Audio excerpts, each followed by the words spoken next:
E aí pessoal, beleza? Eu sou Vinícius Ferreira Arruda e esse aqui é o segundo sobre a ferrugem. Eu quero mostrar uma espada que eu fiz pra vocês, uma espada que deu bastante trabalho pra fazer, mas que eu acho que valeu bastante a pena. Ela ficou bem legal e eu estou bem orgulhoso desse trabalho. Antes de abrir a caixa, eu vou falar sobre a ideia desse projeto. Antes de abrir a caixa e falar sobre a peça, eu vou falar um pouquinho sobre a questão linguística aí. O nome dessa espada é Hrid, que em nórdico antigo significa alguma coisa como tempestade. Só que ele é mais usado para a gente falar sobre tempestade de neve, né? Então uma nevasca muito forte. Ao longo dos anos, nos países de língua escandinava, esse termo foi meio que deixado em desuso. Na Islândia ainda se usa o termo, embora possa significar qualquer tipo de tempestade, não necessariamente tempestades de neve. O que é bastante natural, se a gente for pensar no clima da região, né? Que toda tempestade tem potencial para ser uma nevasca, então você simplesmente usa a mesma palavra para qualquer uma. Existem outros temas mais apropriados para você falar sobre nevascas especificamente. Esses termos são mais modernos, né? Eu não sei a que ponto que esses termos poderiam ser usados durante a Era Viking. E falando um pouquinho dessa espada também, antes de abrir a caixa, a proposta era ter uma espada que datasse ali da metade para o fim do século X e que tivesse alguns elementos que não fossem necessariamente históricos. Apesar dela quase toda ser baseada em originais, ela tem alguns traços dela, como por exemplo a decoração do cabo, que por mais que seja inspirada em originais, ela não tem paralelos diretos com espadas originais. Mas assim, se a gente forçasse um pouquinho a barra, uma espada assim poderia ter existido no período, mas, de novo, forçando a barra, a gente está colocando uma coisa que não existiu. Ela não tem um análogo exato, só que as características dela poderiam aparecer. Então ela está ali naquele meio termo entre o que é histórico e o que é fantástico. E essa era um pouco a ideia quando o cliente me procurou para fazer ela. Seguindo o mesmo percurso que eu fiz com a última espada, eu vou começar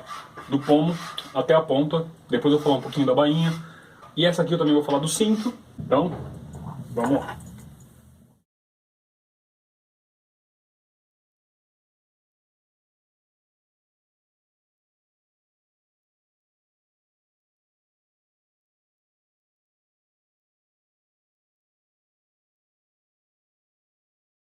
O hilt dessa espada poderia ser classificado mais ou menos como uma tipo T Petersen, mas tem algumas características que misturam um pouco as tipo R e as tipo S. Então ela é como se fosse um tipo híbrido, na verdade, né? Ela não está presa numa categoria só. Vamos sempre lembrar que essas categorias são artificiais, né? Toda tipologia de peças antigas é artificial. Então elas servem só para ajudar a gente a estudar e compreender melhor esses artefatos e poder classificar eles com uma data mais precisa, por causa de estilos que estão muito presos à moda e isso é temporário. E não é incomum a gente achar espadas que não caem em nenhuma classificação ou que poderiam cair em mais de uma. Lembrando que algumas das classificações do Petersen são meio redundantes, né? Ele poderia ter reduzido a tipologia dele para alguns tipos a menos se ele fosse mais consistente. Mas isso é matéria para um outro vídeo. O que encaixaria essa espada numa tipo T, na verdade, é o fato de que você tem essa parte meio trapezoide aqui, sabe? Ela não é um retângulo, nem que seja abaulado, né? Mas vocês podem perceber que a base dessa guarda superior aqui, ela é maior do que o topo da guarda superior, né? É mais largo. Enquanto isso, na guarda inferior, vocês percebem que as larguras são as mesmas. Nas tipo T, isso também seria pronunciado, tá? Mas como eu disse, ela é uma espada um pouco híbrida. Uma coisa que é um pouco atípica, tanto para as tipo T, R e S do período, mas que existe, né, acontece com uma frequência baixa, mas acontece, é você ter o pomo dividido em 5 gomos, né? E não só em 3, como é a maioria. Mas se vocês olharem aqui, esse pomo cresce em direção ao fim da espada. E isso é mais característico das tipo S. O pomo, a guarda superior e inferior são todas feitos de bronze e os inlays são feitos em prata, tal como esses divisores dos gomos, né, e também do pomo para a guarda superior. Esse pomo, ele é oco, tá?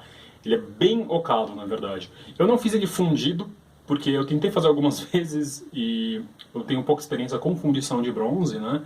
Então preferi fazer tudo por desbaste, mas mesmo assim ele é ocado e tem uma solda prata que eu fiz para prender os pinos que travam o pomo na guarda superior. Então a espiga da espada termina, na verdade, na guarda superior. E daí ela é remachada aqui, e essa parte vem e encaixa, tem 2 furos que atravessam a guarda superior, e é pinado. Nesse caso aqui, ao invés de fazer esses pinos como se fosse um U, eu fiz eles soldados individualmente. Então são 2 pinos.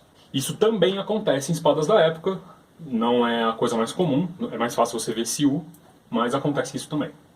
Existem outros métodos de fixação, esse é só um deles. Os inlays, de um lado, são vinhas, né, vamos dizer assim. Nesse caso aqui, foi um desenho do próprio cliente que queria esse tipo de desenho. E do outro lado, você tem um outro tema, né, que nesse caso aqui foi tirado de alguns desenhos da bainha de um sax encontrado na Irlanda, em Dublin mais especificamente. E isso na verdade não tem um significado, esses desenhos não precisam ter significados, eles são mais ornamentais, mais decorativos mesmo. Tanto os inlays desse lado, quanto esses temas dessa bainha, assim como as tipo R, as tipo S e as tipo T, são todos datados do século X, especialmente metade para o final do século X. Que é a ideia dessa espada, fazer uma espada como se fosse do ano 950 até mais ou menos 980, 990. A empunhadura, se vocês perceberem, tem um lobo feito no estilo Ringerike, também da segunda metade do século X. E como a ideia dessa espada, o nome dessa espada, poderia ser traduzido como nevasca, né, ou tempestade de neve, eu fiz questão de fazer esse tipo de trabalho com pontos e círculos, como se fosse uma neve mesmo que estivesse caindo em cima desse lobo. Bom, continuando para a lâmina agora, a gente tem uma lâmina feita com aços modernos, eu não usei Bloom nessa espada. No centro, eu usei o aço 15N20 e 1020, então eu tenho um centro que é bem mais flexível, na verdade, né? Então essa espada é menos propensa a quebrar. E no gume, o 15N20 com aço 1070. Com uma contagem de camadas muito maior para os gumes. O fuller dessa espada é bastante raso, né, como muitas espadas do período apresentam um fuller bastante raso. Ela tem 4,2 centímetros de largura e um pouquinho mais que 81 centímetros, acho que 81 centímetros e 2 milímetros de comprimento no total. Então é uma espada bastante longa e relativamente estreita. Ela afunila relativamente bem até aqui. O fuller dela vai praticamente até a ponta e ela tem uma ponta bastante aguda. Apesar de padrões caldeados já estarem caindo em desuso no século X, né, já estarem fora de moda, ainda existem espadas feitas assim. E a diferença dessa espada aqui, dessa lâmina, para outras lâminas que estão sendo feitas no período, é que eu puxei o fuller um pouco mais para cá, por pedido do cliente também. Embora isso não fosse impossível, não é exatamente a norma para a época. Mas o perfil da lâmina já é um perfil típico do século X, embora eu puxei para esse lado de uma lâmina mais longa, pontiaguda, mais esguia. Então, a lâmina dela tem 81 centímetros e pouquinho, e no total ela vai ter 96 centímetros e meio. Então é uma espada bastante longa.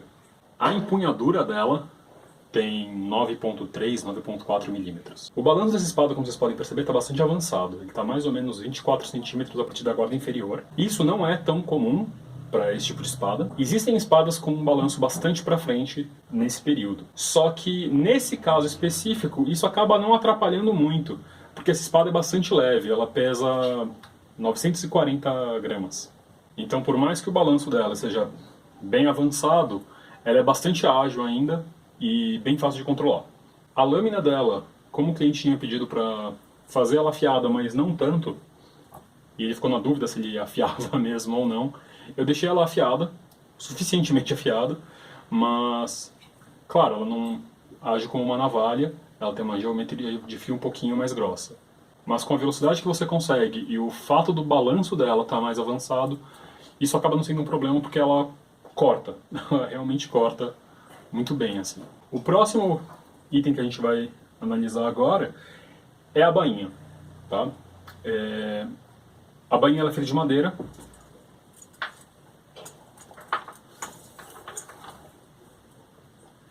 Ela é forrada internamente com lã. A lã de dentro é costurada com o linho que cobre ela por fora.